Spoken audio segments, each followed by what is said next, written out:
शहजाद जवाब दे दीजिए, फिर मैं स्वयं पुरोहित का रुख करूंगी। ठीक है रीना गुप्ता, आइए शहजाद, आप हाथ उठा रहे हैं, जवाब दीजिए। सबसे पहले तो इसको सेनेगल नहीं, ये सेंगोल बोला जाता है। सेनेगल एक देश का नाम है। इस प्रकार की हल्की टिप्पणी सेनेगल या सेनेगल जो भी है, ये दिखाता है कि भारतीय संस्कृति से कितनी नफरत है इन लोगों को।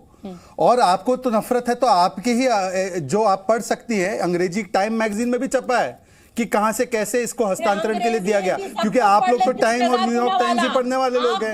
रीना जी देखिए, मुझे इसमें चीखने चिल्लाने के लिए मुझे कोई आवश्यकता नहीं है। देखिए शोभना जी, मैं चीखूंगा नहीं, आपने कहा था चीखना नहीं है। रीना जी देखिए, रीना जी एक एक करके बोलिए। मेरा तरीका बिल्कुल अलग है। मैं ये लड़ाई झगड़े के लिए यहाँ पर नहीं बैठी हूँ ना, मेरे पास इतना वक्त है। मैं चाहती हूँ आप दर्शक के वक्त को भी वैल्यू करें, उनको अपनी बात पूरी कर लेने दीजिए, फिर आप बोलिएगा। वो आपके बीच में नहीं बोले थे ना रीना जी, मैं फिर आ जाऊंगी आपके पास अगर आपसे सवाल होगा तो बोलिए। देखिए सबसे पहले तो ये भारतीय संस्कृति का एक बहुत बड़ा चिन्ह है, और इसके बारे में तो आपको जो पत्रिकाएं पसंद है, टाइम मैगजीन इत्यादि, उसमें लिखा गया है जी।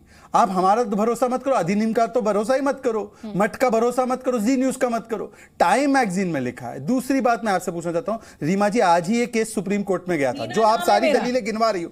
मैडम देखिए, थोड़ा सा आपको पेशेंस रखना पड़ेगा। अरे नाम सही से बोलिए ना, आप पेशेंस रखिए थोड़ा।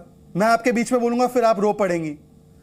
आपको नहीं, महिलाओं की रोने की बात नहीं, मर्द भी रोते हैं। आपको क्या लगता है केवल महिलाओं की आंखें क्या और आंसू महिलाओं के निकलते हैं? क्या तरीका है ये? क्या इनकी कितनी पुरुषवादी सोच है? महिला होने के बाद पुरुषवादी सोच है, बताइए। क्या मर्द नहीं रोते? मर्द को दर्द नहीं होता और रोता भी। अब सुन लीजिए,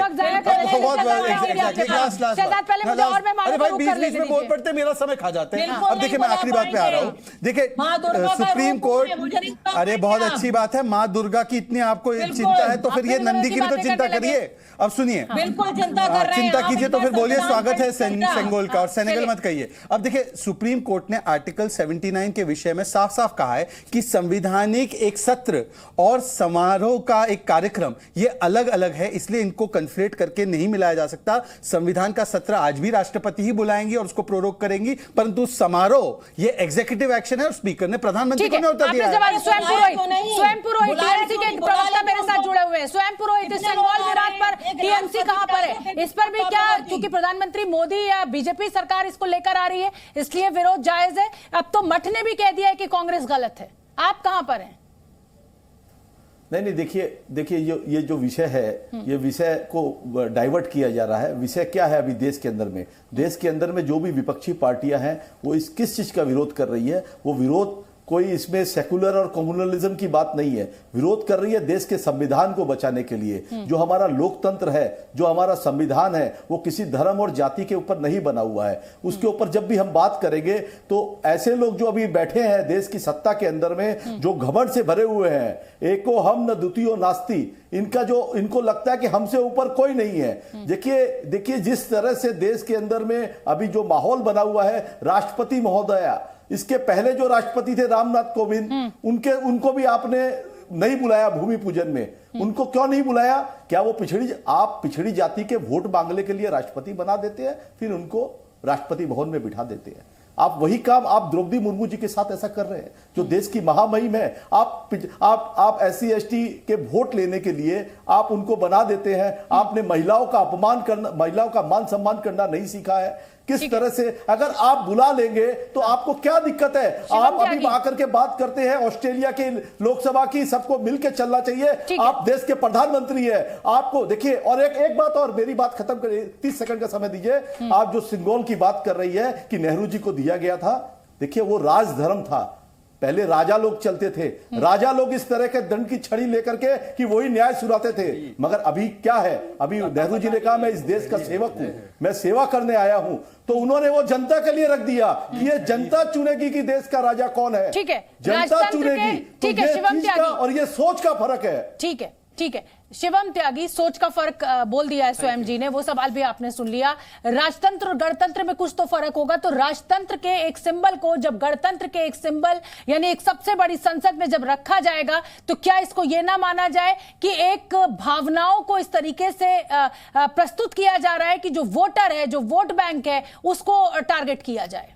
देखिए, हिंदुस्तान की संस्कृति को, समाज को समझने के लिए बुद्धि और सही मानसिकता होना बेहद अनिवार्य है। माफ कीजिए, दोनों की बड़ी कमी है यहाँ पर। मैं एग्जांपल देता हूं, जो आपने कहा कि भाई राजतंत्र और लोकतंत्र में फर्क क्या है। इस देश में और दुनिया में सबसे ज्यादा जो साम्राज्य रहा वो चोल साम्राज्य का रहा। 300 BC से लेकर 1279 तक उन्होंने इस देश में राज किया, एक पर्टिकुलर हिस्से पे। वो इस देश के लोग थे, इस देश के राजा थे। वहां से ये सेंगोल की उत्पत्ति हुई। राजा वन, जिनको राजाओं का राजा कहा जाता था। उसके बाद क्या होता था कि ट्रांसफर ऑफ पावर में जब भी कोई दूसरे राजा गद्दी पर बैठते थे, वो उस दंड विधान के साथ वहां पर राज करें और ब्राह्मण, क्षत्रिय, वैश्य, शूद्र चारों को एक नजर से देख के एक ही दंड विधान के तहत उनको पनिश करें या बचाएं। उसका एक सिंबल होता था सेंगोल।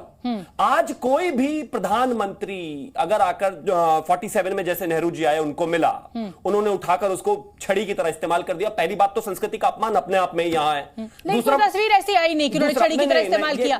और म्यूजियम में जितने भी रखा, म्यूजियम के जो अधिकारी हैं, अब इसमें ये तो शिवम जी, मौका तो दीजिए। मैं 10 सेकंड बस आपको इसलिए मैं बोल रही हूं कि देखिए, कभी नेहरू जी की कोई तस्वीर तो हमने देखी नहीं सेंगोल को छड़ी की तरह इस्तेमाल करते हुए। अब जो म्यूजियम के अधिकारी हैं, अगर उनकी समझ इतनी ही है उस सेंगोल को लेकर, तो इसमें आप नेहरू जी का तो दोष नहीं साबित कर सकते ना। नेहरू जी की तस्वीर तो हीथ्रो एयरपोर्ट से उतर के वो कहां पर जाते थे उसकी भी नहीं है, लेकिन किताबें तो है ना, इतिहास तो है ना। अब उसको कैसे डिनाई कर देंगे? मैम प्लीज, मुझे पूरा करने दीजिए।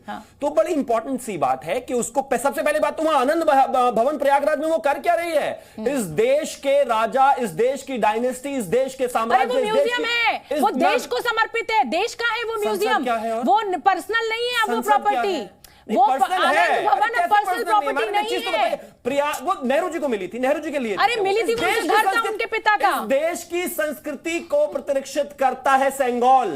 इस देश की संस्कृति को, नेहरूओं की नहीं या फिर गांधीयों की नहीं, इस देश की, ठीक है, तमिलनाडु को प्रतिरक्षित करता है। हिंदुस्तान को 10 सेकंड और दे दीजिए प्लीज अंत में। अच्छा। बस मैं एक ही चीज कहना चाहता हूं कि जिस तरीके से ये किया जा रहा है, जिस तरीके से मुगलों को तो मान लेंगे, उनको तो दिन रात ग्लैमराइज करते चले जाएंगे, उनके बारे में तो लंबे लंबे कसीदे पढ़ देंगे, लेकिन मेरे ही देश की संस्कृति को लेकर आगे बढ़ने वाले एक साम्राज्य की जो चीज है, जो इस देश की संस्कृति को आगे जाकर दिखाती है, उसको ये फर्जी, कोई स्टिक, कोई सेंगर, कोई पता नहीं क्या क्या कह रहा है। संजय सर, मानसिकता खराब है। ठीक है।